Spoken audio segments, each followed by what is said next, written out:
The Wood Whisperer is sponsored by Powermatic, the gold standard since 1921, and by Rockler Woodworking and Hardware. Create with confidence.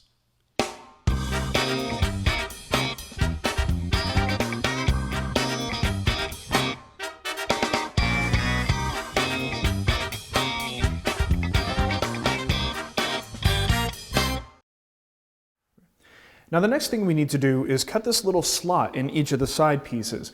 This is really where the magic of the front loading action happens. We need a way to get that calendar in from the bottom so we can slide it up, and then once it's fully seated, bring it back down into its slot. So this is actually fairly easy to cut. I'm just going to cut the main part here at the bandsaw, and then I can clean it up with some sanding and possibly a chisel.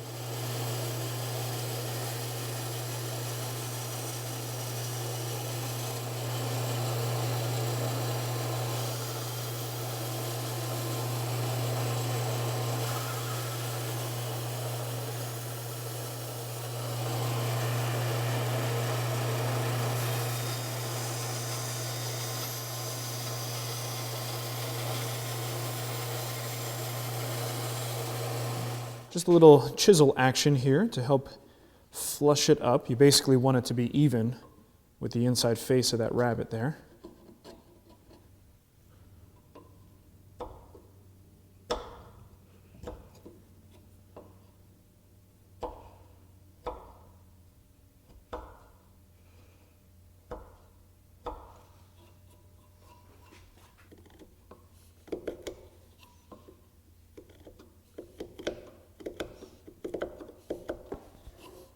And for these curved areas, I'm just going to use one of my little sanding rubber pad things that I got from Rockler. And that allows me to kind of roll the edge and smooth it out.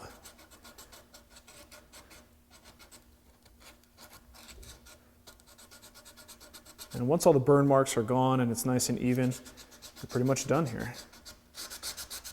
And now I want to cut the decorative curve that's in our top piece here. So it's pretty easy to do. I just want to mark down a 1/2 inch at each shoulder here of our half flap. And that tells us where the curve stops, because the curve goes like so and terminates right here and then flattens out at the end. All right, so we'll go a 1/2 inch here as well. So essentially what I have are 3 points here. Our center point on the board at the top, the 1/2 inch mark here, and the 1/2 inch mark there. So my goal is to then connect these with a nice gentle curve. And one of my favorite tools for doing this is my drawing bow that I got from Lee Valley. I have a center line marked in the middle here, and all I need to do is line it up with the middle and then make sure that the ends are intersecting with my other 2 lines, and then I could just simply trace on my curve. And when it's done, it should look something like this.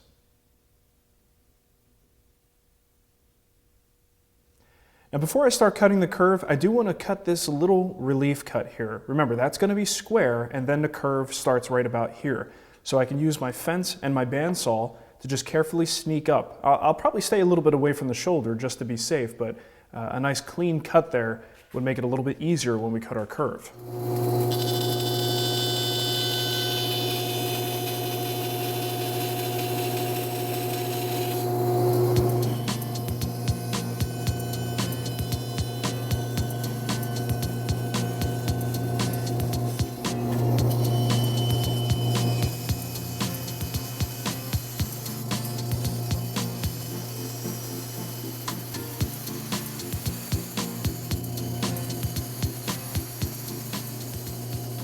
Now to do the final smoothing of the curve, you could certainly use one of these flexible sanding strips. You've probably seen me use these a lot in the past. You could also use the oscillating spindle sander to get a nice gentle curve here, but today I'm going to use my spoke shave. Think of it like a little plane with a very small sole, so this way you could fit into nice curved surfaces. Just a couple strokes here will really help to smooth things out.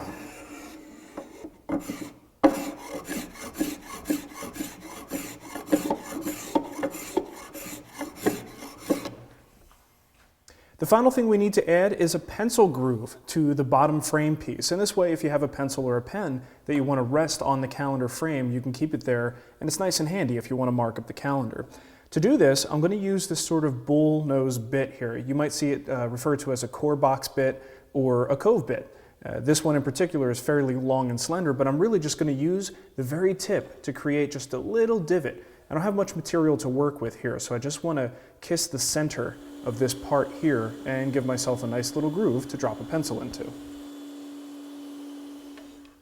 What do you know? It works. So now that the joinery and all the milling is done, we can actually glue this puppy together. Now, the half laps go together really easy. You just want to make sure you have glue on both sides of the joint and provide a little bit of clamping pressure. Pretty straightforward stuff. So I'm going to start adding glue.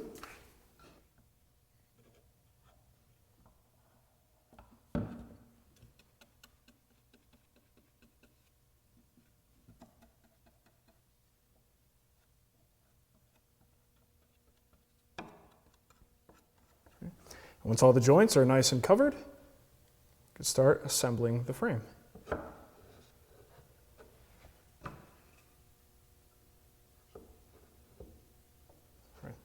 So I'm going to push the top and the bottom inward here just to make sure everything is fully seated and those shoulders are meeting nicely. And try not to knock it out of square when you do this. Then I'm going to bring a clamp in right here at the bottom. Not directly on the joint, because if there's any discrepancy here, you don't want the wood to get in the way. So you don't really need a whole lot of clamping pressure, just enough to keep everything nice and secure. Snug it up, and then push in on the bottom piece again. And this way you can make sure it's fully seated before applying a little more clamping pressure. Now at the top, it's a little bit of a different situation because I could feel this top piece is protruding by maybe a 32nd of an inch. It's just a hair. So in this case, I don't mind putting my clamp right on the joint. Because when it puts pressure on that top piece, it's actually going to work in my favor by helping me close that joint up. Okay, now we just double check for square. Okay, so with everything held in the clamps, I'm actually going to flip this over because if I can raise the frame up in the air, I can add clamps right on top of each one of these half laps. So very carefully flip it over.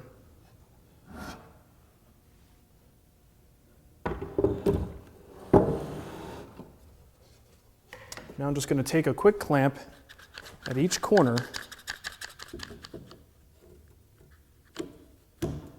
Just add a little bit of extra pressure.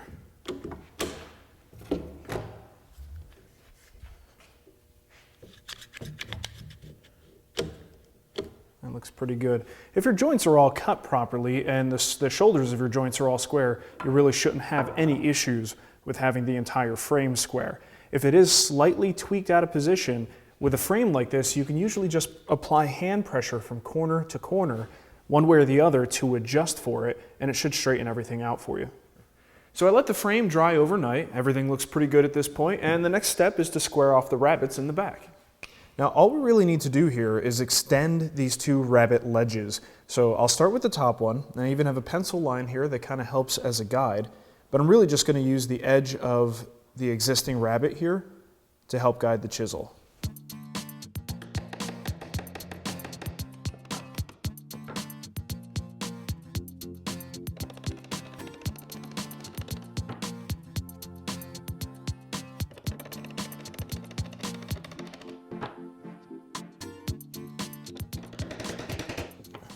Essentially, I'm just severing the grain and then coming back from this side to relieve some extra material.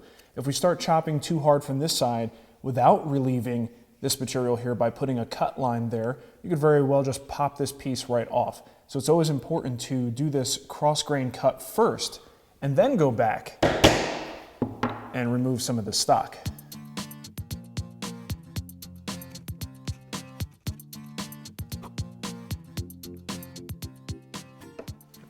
Now for this bottom rabbet, we've just got a little bit more material. It's a full 1/4 inch, but the process is exactly the same. It just takes a little bit more time.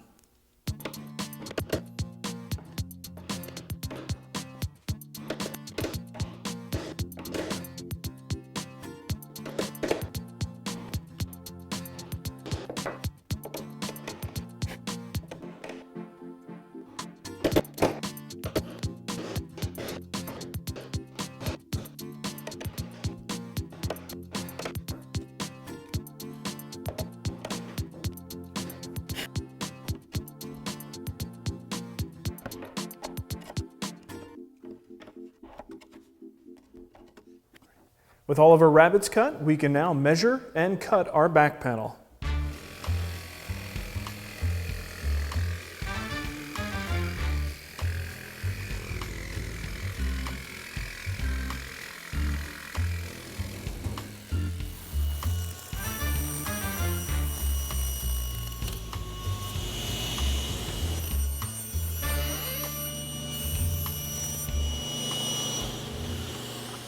So now you can take your back panel and drop it into the back of the frame. You're looking for a real snug fit here. Because it's a piece of plywood, this is not going to expand and contract over time, so we are going to glue it all the way around, and we don't have to worry about any expansion issues. And I'm seeing it's a little bit tight here. Now here's the thing, since you want a snug fit, you may not necessarily want to just go and throw this back on the table saw to trim it up. You may instead want to find the area that's tight and use your block plane. Just take a few passes and you can relieve some of that stock. Now I've got a little confession to make. Due to time constraints, this is really one of those projects that I should have made a prototype on. So the truth is, this is the prototype. Sometimes that's just how I like to build, and sometimes time restraints require me to build that way. But I think we lucked out here because I'm going to do a little test fit now that the back panel is just sitting in place. Calendar's going in rather nicely. Feels snug. That's what we want. Push it all the way up and then bring it back down. Gravity will pull this piece down. And that's not too bad. You can see we've got a little bit of wiggle room. That's not a bad thing because some calendar manufacturers may vary the width by 1/8 of an inch or maybe even more than that. So some calendars just may not fit, but you do want a little bit of wiggle room here, and that's not too bad. So I think we can confidently move on to the finishing portions of the project. I'm going to sand my frame and the back panel up to 180 grit, and I will most likely use my random orbit sander for all of the flat parts. But areas where I need to do a little bit more fine work, I'll either sand by hand or I'll just use my sanding block. Keep in mind, you may have some glue squeeze out. You may have some areas where your half flaps were slightly overlapped and you might need to sand those down. Just take your time with it. Ultimately, you just want a nice, smooth frame. So let's get started.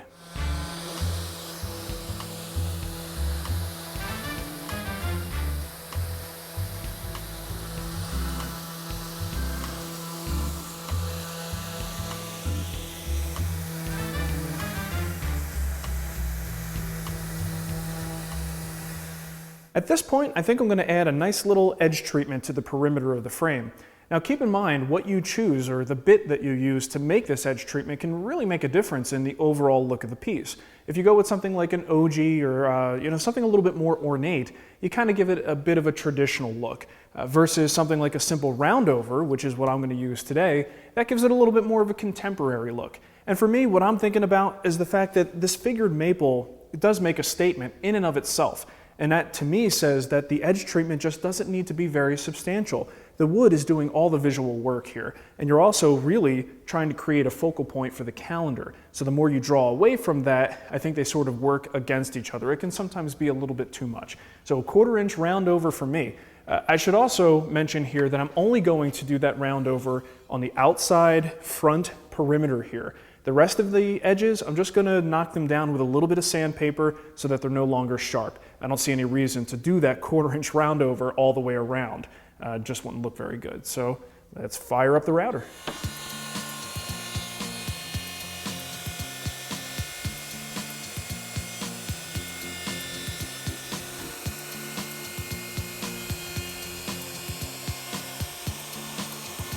Now, you're bound to have a little bit of burning here from a router bit like that. Anytime you stall, you wind up charring the wood just a bit, but it's nothing that a little sanding or scraping can't take care of.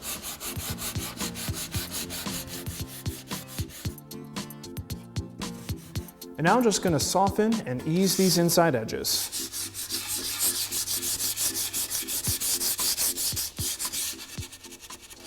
Pretty much all the sanding we need to do is done, so let's glue on this back panel.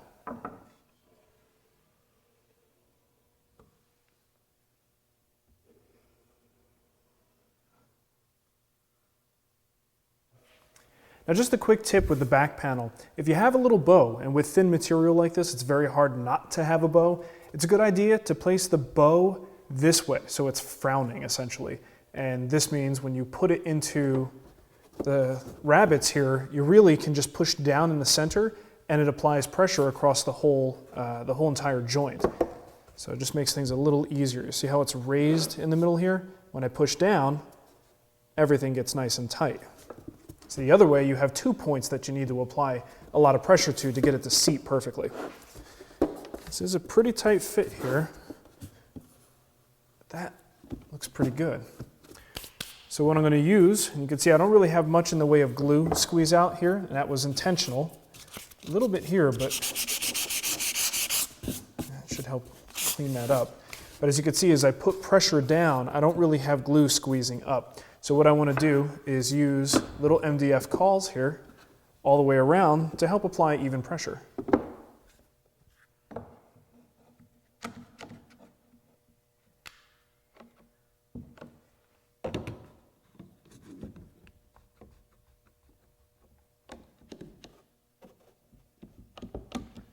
Now before applying any finish to any project, I like to sort of view it in different lights. Open a window, close a window, turn a light off, turn a light on, so you can kind of view it at different angles. Sometimes you don't see certain flaws until the light hits it a certain way.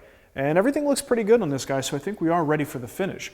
Now my finish of choice this time is going to be a Sherwin-Williams product. It is their cab acrylic lacquer, the bright rubbed effect. So it means that it's going to be fairly glossy, but there is a little bit of flattener in here, and take a closer look. You see that white schmutz in the bottom? This stuff here?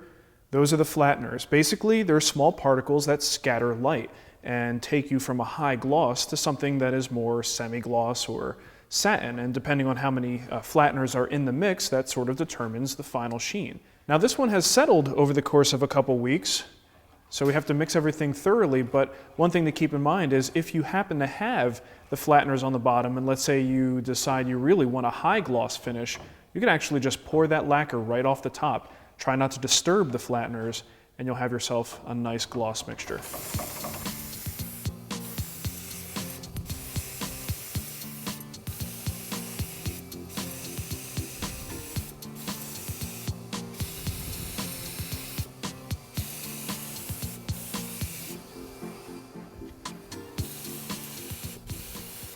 You probably remember at the beginning, I mentioned that I was making 2 frames, and I haven't really shown you how the quarter sawn white oak version turned out. So pretty much the same exact design, just a different wood. The finish is also going to be different. Instead of using the lacquer, which frankly a high gloss type finish on an open pored wood like oak, to me, I just don't think it looks good. So I want something a little bit more natural looking, maybe a hand rubbed oil type look. So what I have is some Watco Teak Oil, which is essentially a Danish oil. It's really formulated for outdoor use, but there's no reason why we can't use it on an indoor project, and I need to get rid of it. It's one of those things where it's just gonna be just as good as a Danish oil, but this is the can that I happen to have on hand, so I wanna use it. So I'm gonna pour, if I could open this up. God! Who is the horrible person that designed these things? And this, my friends, is what separates us from animals. There we go. All right, so as I was saying, I'm going to take a little bit of the teak oil, put it into a secondary container, and then I get a nice clean rag and start applying the finish. So I'm just going to load up the rag, wipe it on the surface.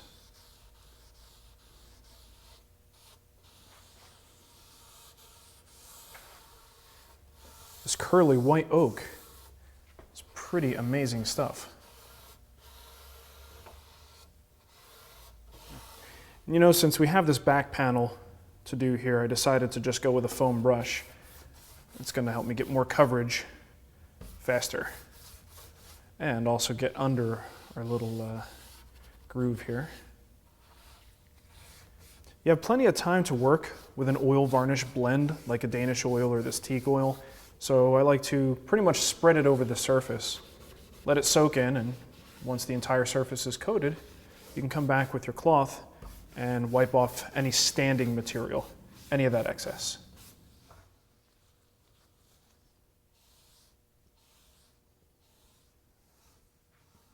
Right.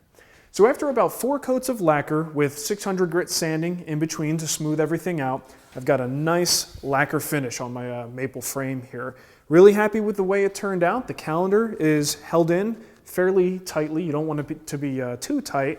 And I've got just enough wiggle room that if I have a calendar that's maybe a different brand and a different size, I have no problem fitting it into this frame. Now there is a detail here that I would like to mention, and that's how you actually hang it. I'm a little bit pressed for time, and I'll get to that in a minute as to the reasons why, but I thought about putting those keyhole slots that you use with a router bit. The problem is, I'm just not a big fan of those keyhole slots, and installing them on the wall is just a huge pain in the butt. So I'm going to go with a hardware solution for this. I picked up some clips from Rockler. Basically, they work off of a French cleat concept, and you just basically put one clip here on the back, one clip on the wall, and it hangs nice and secure. If you need to get it off for any reason, it's very easy to do, but it's secure enough that you could pretty easily put this calendar in place and not really worry about the frame coming down. You might just feel like taking the frame off to get the calendar in, depending on your personal preference. But either way, the installation is very easy. You just attach it with a couple screws. So that's that, and let me show you the oak frame here. This one is still drying. Of course, the oil-based finish takes a little bit longer. All right, but that's looking pretty nice. So very happy with the way these turned out. Now, normally I do like to go into significantly more detail when it comes to the finishing part of my projects. But kind of odd, I started this video by announcing that our son was born and that we still had to feed him and get him fattened up. Well, within a couple of days, we just got the word that he's ready to come home. So tomorrow, we bring the little boy home, and I expect that I'm going to be a little bit busy for the next few weeks, so I figured I need to get this project out and to you guys so that you could build yours at home and get ready for the holiday season. So there we are, a beautiful calendar frame, and I hope you build along. Thanks for watching.